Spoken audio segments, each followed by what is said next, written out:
I'm Robert Cooper, and I'm at the Desert Classic Dance Sport Championships in beautiful Palm Desert, California. And I'm with John DePalma, the voice of Ballroom, as seen on PBS, America's Ballroom Dance Challenge. John, how are you? I'm great, thank you. How are you? I'm fantastic. I have to know, how many competitions do you MC a year? I MC about 32 events a year. 32 events. Do you realize it's almost a competition a week? How do you do it? I pack my bags and I go. I hope you have a lot of throat lozenges. You know, it's really not too bad because I speak at really a normal conversational level. Yes. And so your voice is amplified, and that's how it works. I probably don't even need this microphone at all. So, where is the most exotic competition that you've been to? The most exotic competition I've been to is Hawaii. Hawaii. The Hawaii Star Ball that happens in October. It's a fabulous venue. Yeah, it's really great. You know what? I was just talking to a few people earlier today. I really am involved in these. I love these, I call vacation competitions. Oh, yeah, they're wonderful. And this is one of them. I mean, it is absolutely gorgeous here. Yes, I agree. I'd have to say that in terms of exotic, you know, the Desert Classic absolutely ranks right up there. Absolutely. You know, right behind Hawaii, I would really have to say. Yeah, absolutely. I feel the same way. If I couldn't get to Honolulu, I would definitely come to Palm Desert, you know, for sure. Absolutely. Yeah. Now, your wife, tell us who your wife is. My wife, her name is Marianne Nicole. Absolutely, and she's on the judging circuit continually. Yes, pretty much. I'm really very fortunate. We get to travel together, you know, so you have an MC and a judge, and it works out great. Right, absolutely. So keeping it in the family and that type of thing, it's really a wonderful thing that you've got going here. So tell me about Capital Dance Sport. Well, Capital Dance Sport is another very exotic event to go to. Okay, excellent.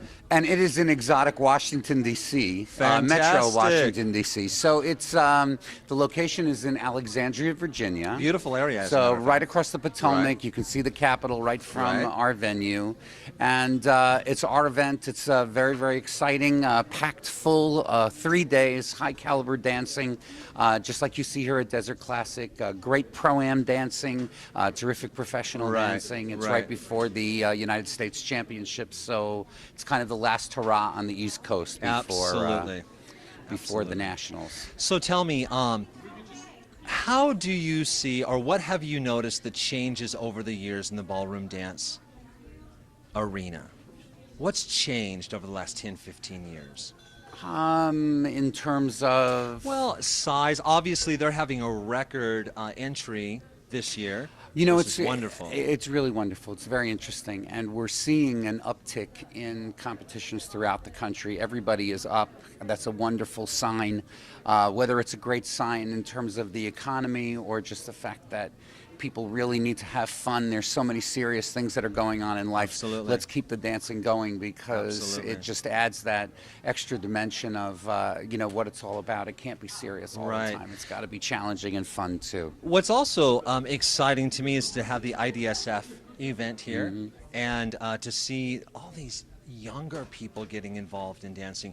Now, I think that throughout the years, about the 25 years that I've been involved in ballroom dancing, I was much younger then, obviously, but I have seen that these younger and younger and younger kids are getting involved, and I think it's really remarkable because it's healthy, it's very exciting, and it gives them an opportunity to get out and express themselves, you know? Oh, absolutely. I think that it's such an inspiration to see so many young people coming here and participating when they come for IDSF events. They come from all over different parts of the world. Absolutely. They're younger and younger. And, you know, as far as the United States is concerned, let's hope that it catches on like soccer did. You know, how many years ago, 25 years ago, what was soccer? Absolutely. You know, and now it's as big as football, if not more so.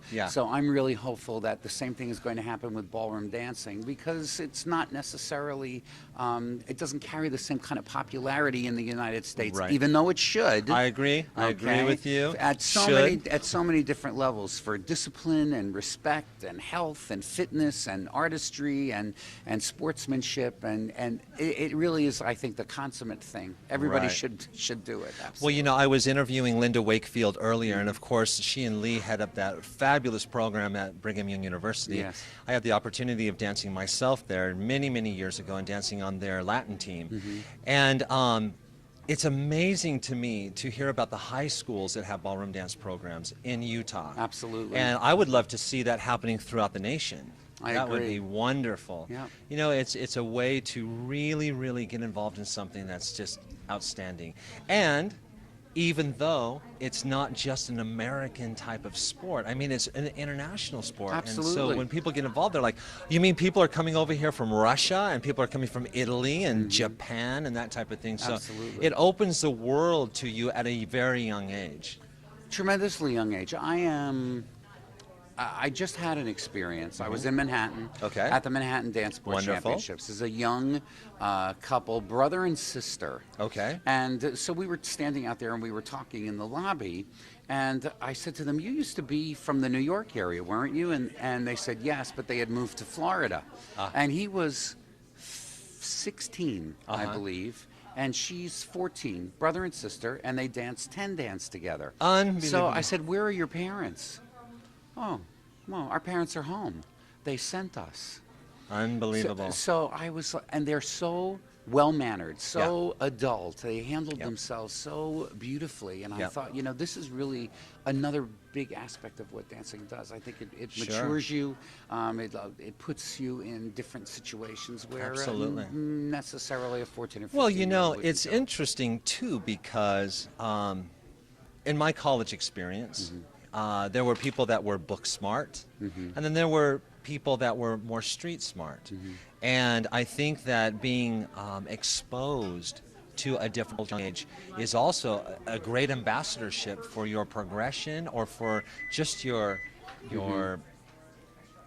progression, I guess is the only really word I can think of, how you Well, I think see the world. It adds how you, it adds other dimensions to you know, absolutely. to what you believe life is all about, and especially at that age, it's wonderful to have the opportunity to be able to have all those different facets. I opened was up to lucky you. to get the car and go down the street to the store at 16, let alone get to another country, you know. Well, as I said, we've got the voice of ballroom dance right here. So, John, I want you to welcome everybody to the Desert Classic Dance Sport Championship right now. Okay. In that fabulous voice. I will be happy to do that. Take it away. Good evening, ladies and gentlemen, and I'd like to officially welcome you all to the 2010 Desert Classic Dance Sport Championships. It is the place to be in California during the month of July, and I hope that you'll all be here again in 2011. Thanks. Good night. Wonderful. Thank you, John, so much for being welcome. with us Thank you. tonight. My I'm pleasure. Robert Cooper. We'll see you next time.